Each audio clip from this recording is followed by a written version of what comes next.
You are listening to The Vocal Technologist. Spoken tech for your ears. Imagine trying to swat a fly in your living room. The brute force method is to grab a 20-pound sledgehammer. Right, which is definitely a choice. Yeah, a terrible one. I mean, sure, you'll probably get the fly eventually, but you're also going to completely destroy your coffee table, put a massive hole in your drywall, and just, exhaust yourself in the process. The collateral damage would be insane. Exactly. So the precision method is just using a standard fly swatter. You get the exact same result, but with zero collateral damage.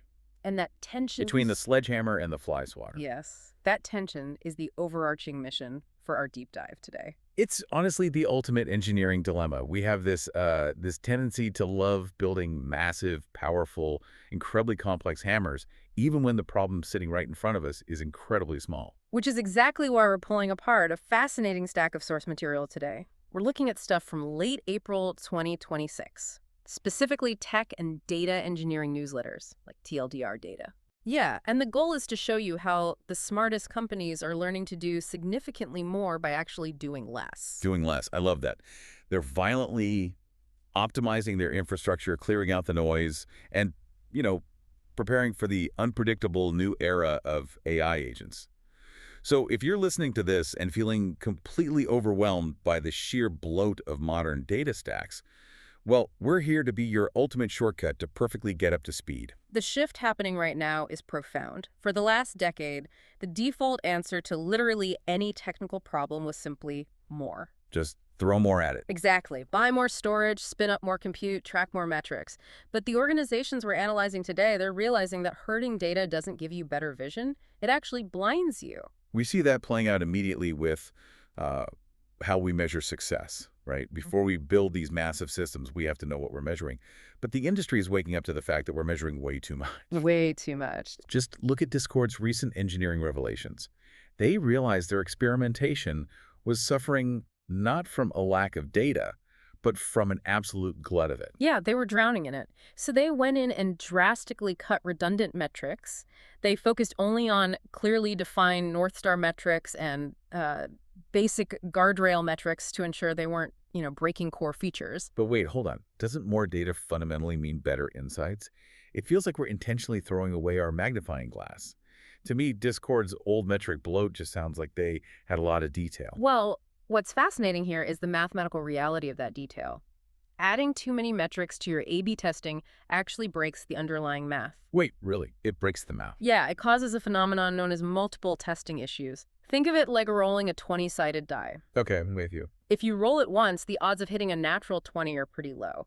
But if you track 100 different metrics at once, you're rolling that die 100 times. By pure random chance, some of those metrics will look like they've statistically significantly improved. Oh, wow. So you just start seeing patterns in the noise, like staring at TV static until your brain hallucinates a picture. Precisely that. Yeah. And because metrics are often correlated with one another, tracking all of them requires you to apply incredibly strict statistical corrections just to filter out the noise. Right. It actually makes detecting a real meaningful product improvement much, much harder. That makes a lot of sense. And the sources point out that most A/B testing failures aren't even because the product idea was bad in the first place. No, not at all. It's because the testing infrastructure itself is fundamentally broken. They highlight things like SRM sample ratio mismatch. Oh, SRM is a silent killer. It happens when your underlying randomization is flawed, meaning your control group and your test group aren't even balanced. Like comparing apples and, completely different apples. Yeah, imagine testing a new medicine, but accidentally giving the placebo to a group of 90-year-olds and the experimental drug to a group of 20-year-olds. The baseline is just completely off. Exactly. The groups are fundamentally mismatched from the start, so any data you pull from that experiment is completely useless. Or there's my personal favorite, trapping early peaking. Oh, yeah. Everyone is guilty of that. We just cannot wait for the test to reach its scheduled end date. So we check the results on day 2. We see a temporary, totally random spike in user engagement, declare victory, and just shut the test down early. which massively inflates false positives.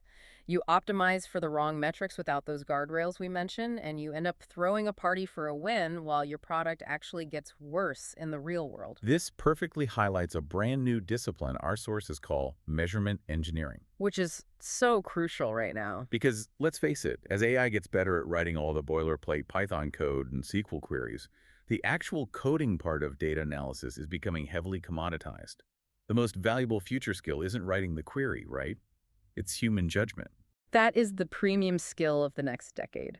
Measurement engineering is knowing what to measure, understanding if you can actually trust the infrastructure, gathering those metrics, and making a judgment call when the mathematical results are muddy.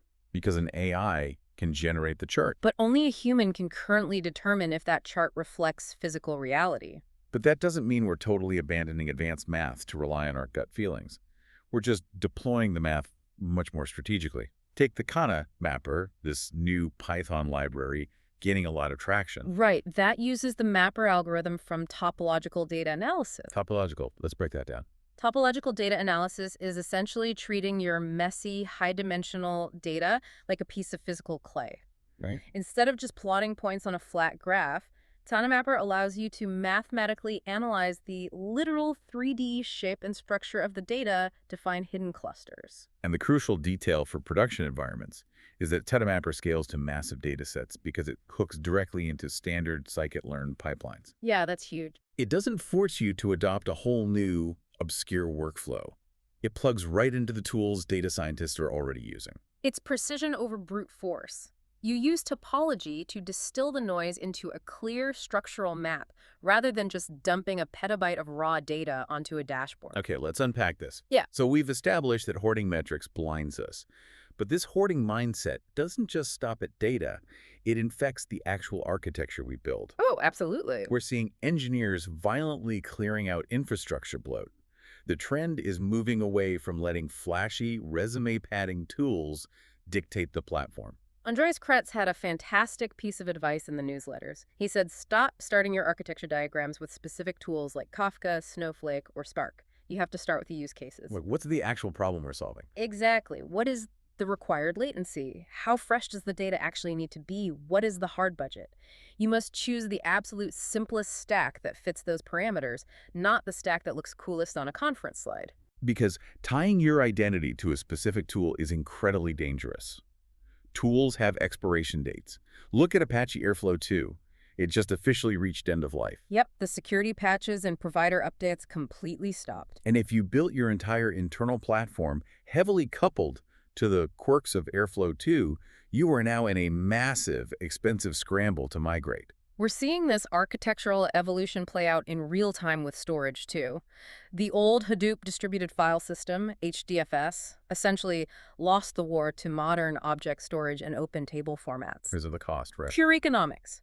Decoupling your compute power from your storage capacity makes scaling exponentially cheaper. MotherDuck highlighted this brilliantly when breaking down internal versus external tables. Think of an internal table like a heavily guarded vault where the database manages both your data and the metadata. It gives you tight control. Right. But an external table is just the database holding the treasure map, the metadata, while the actual gold lives decoupled out on cheap external object storage. You can scale and share massive data sets without ever moving or duplicating the underlying data. Which brings us to perhaps the most staggering example of this less is more infrastructure trend, Airtable. They managed to cut their cold data storage costs by a factor of 100x.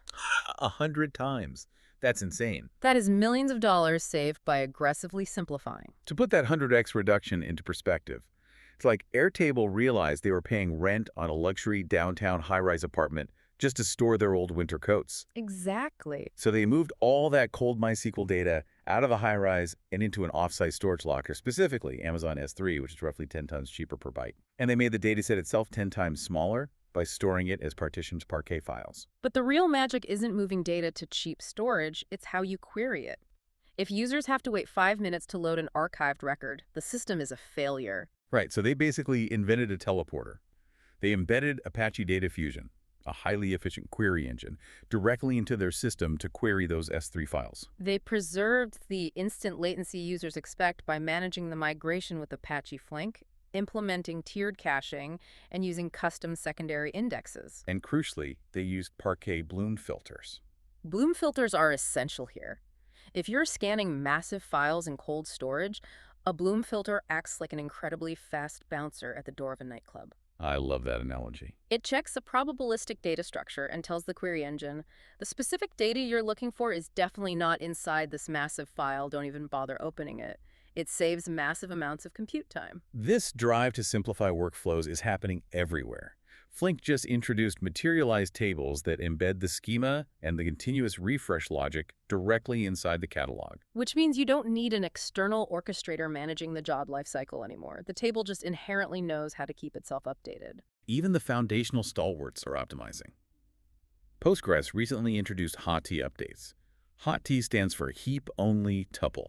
Historically in Postgres, if you updated a single row, say changing a user's last login timestamp, the database often had to go in and rewrite the massive index associated with that table. It was incredibly inefficient. But with hot T updates, as long as you aren't changing any of the columns that are actually indexed, Postgres avoids the index entirely. It just creates a heap-only tuple right next to the old data, forming a local chain. It's like fixing a typo on page 42 of a book without having to reprint the entire index at the back of the book.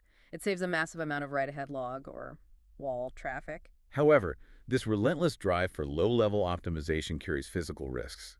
When you optimize blindly, things break at the lowest levels of the operating system. We saw a stark example of this when the Linux 7.0 kernel update accidentally broke PostgreSQL, cutting its performance in half. I remember that. It was a subtle scheduling change in the Linux kernel. What exactly happened there? During memory page faults, which is when the system has to fetch data from the hard drive into active memory, the operating system was holding onto spin locks for way too long. Okay, what's a spin lock? A spin lock essentially forces the CPU to just spin in a loop, burning cycles while waiting for access to a resource.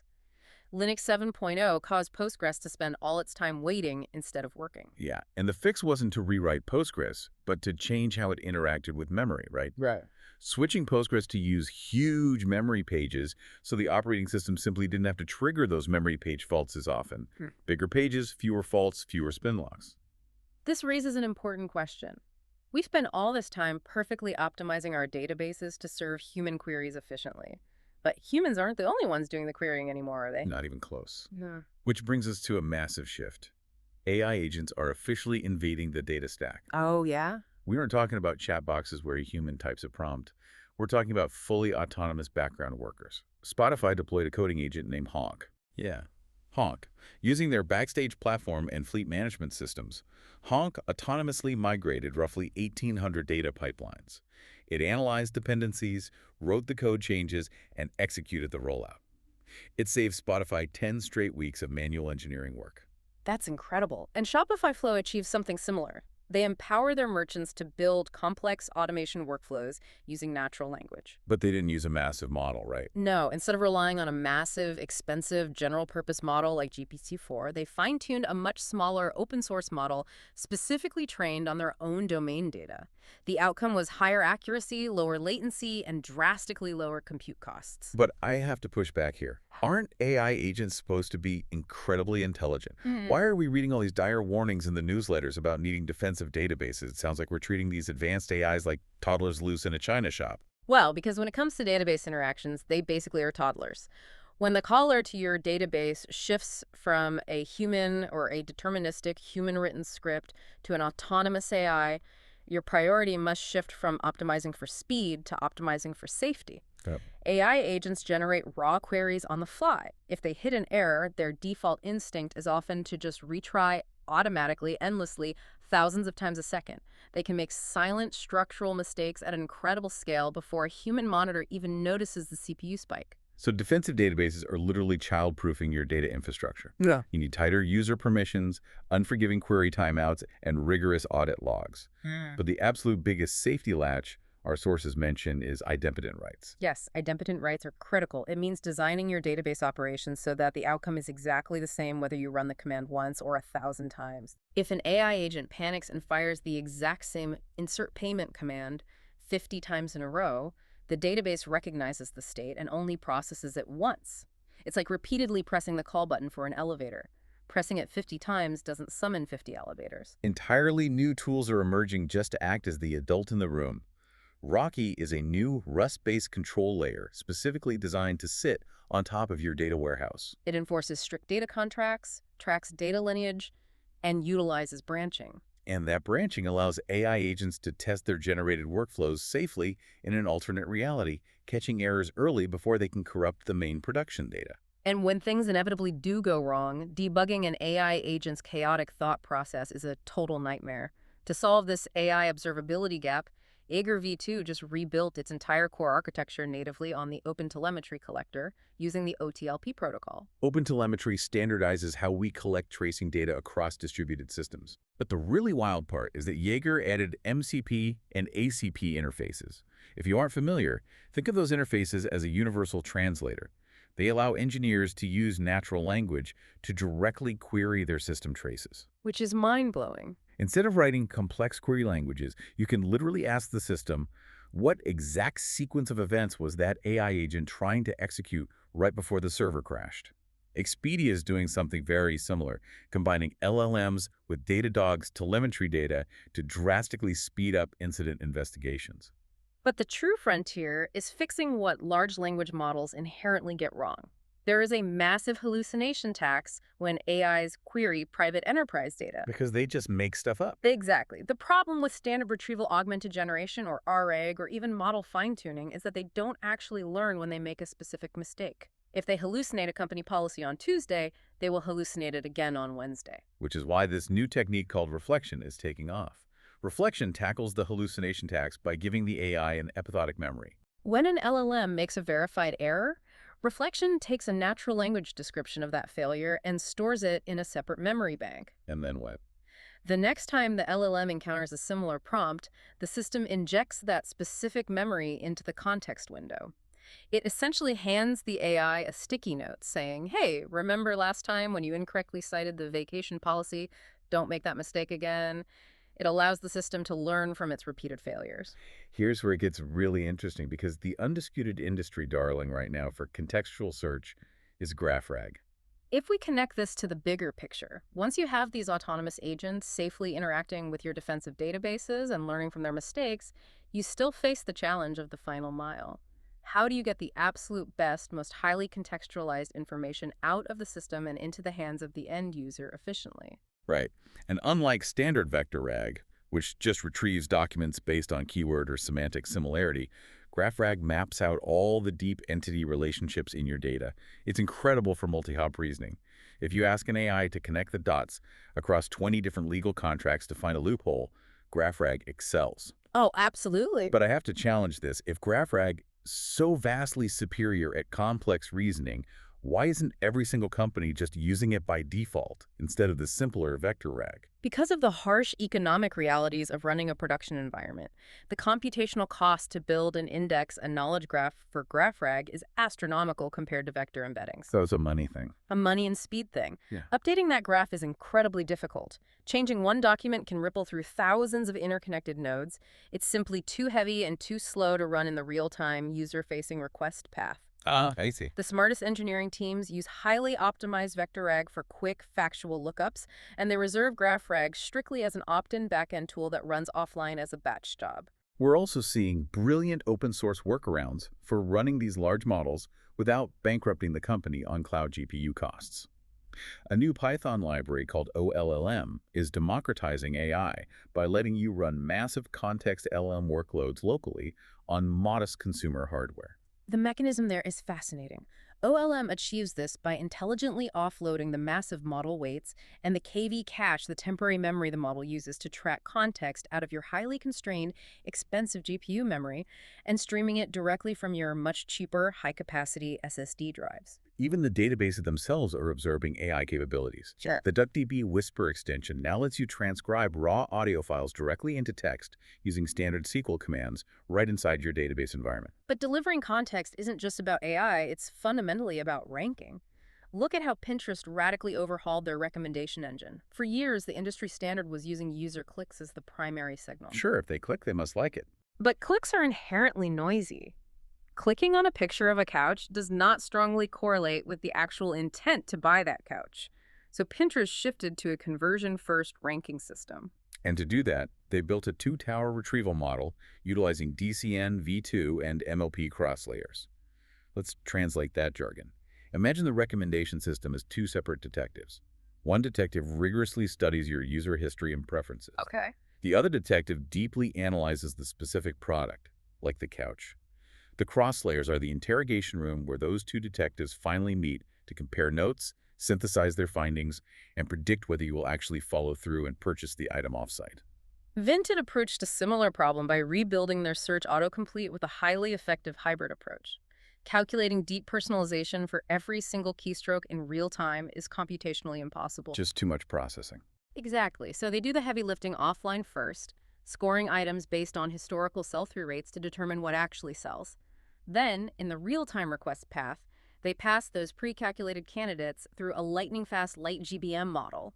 Like GBM being a highly efficient tree-based machine learning algorithm that's perfect for this, it takes those candidates and re-ranks the suggestions based on the user's immediate context in milliseconds. Exactly. But to achieve sub-100 millisecond latency on billions of records, you have to completely eliminate the gap between how a model is trained offline and how it runs online. Which is called training serving skew, right? Yep. Modern recommenders rely heavily on dedicated feature stores to guarantee that the data features used to train the model match the live environment perfectly. And they lean on in-memory data stores like Redis for incredibly low latency vector similarity search and caching. So what does this all mean? We've spent the last 15 minutes exploring these incredibly advanced, high-speed, deeply optimized virtual architectures.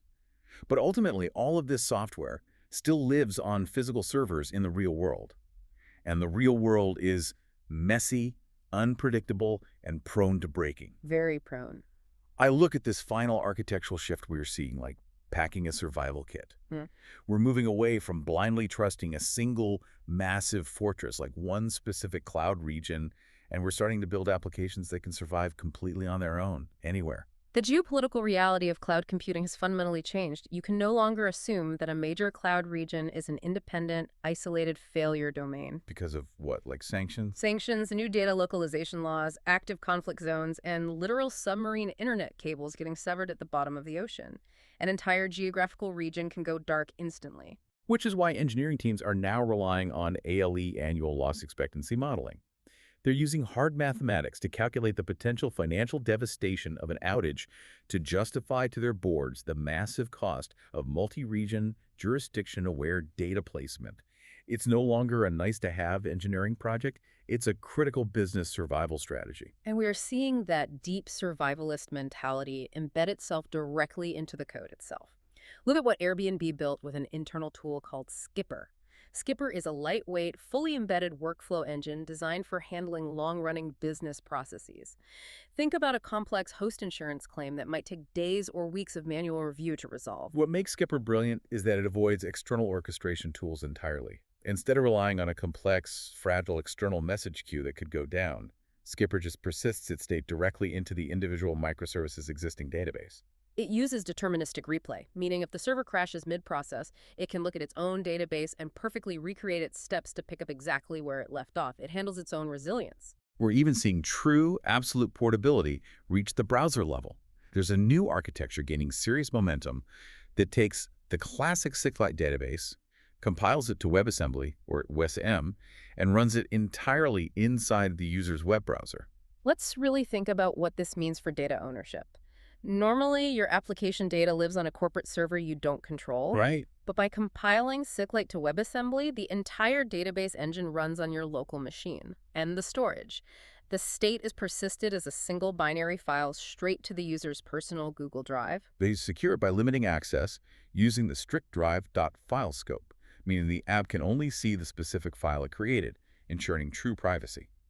And to prevent the app from completely crushing the network by syncing every single keystroke to Google Drive, it writes to local browser storage first and debounces the syncs by 10 seconds. It essentially waits for a 10-second pause in activity before batching the updates and sending them to the cloud. When you compare that to traditional browser storage like IndexedDB, the data portability is incredible. You literally own your database file. You can download it from your drive and take it anywhere. It perfectly encapsulates the theme of doing more by doing less. You're giving users full, robust database capabilities and cloud syncing, but you're achieving it by relying on a highly optimized, portable, embedded file rather than standing up a massive centralized cloud database cluster. Okay, let's bring it all home.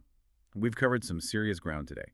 We started by cutting through the metric static, dealing with multiple testing issues, and embracing measurement engineering. And then we watched Airtable move their massive cold storage to S3, utilizing Parquet Bloom filters to slice costs by 100x without sacrificing speed.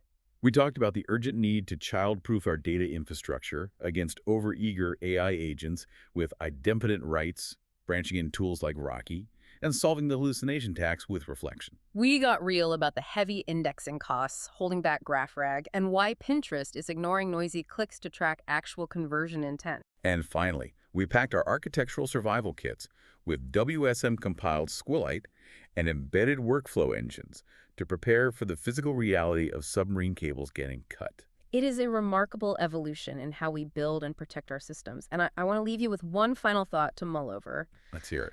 As our infrastructure becomes increasingly autonomous, as we have coding agents like Spotify's Honk autonomously migrating thousands of pipelines, and natural language agents independently generating production workflows, will the future data engineer's main job simply be acting as a diplomat?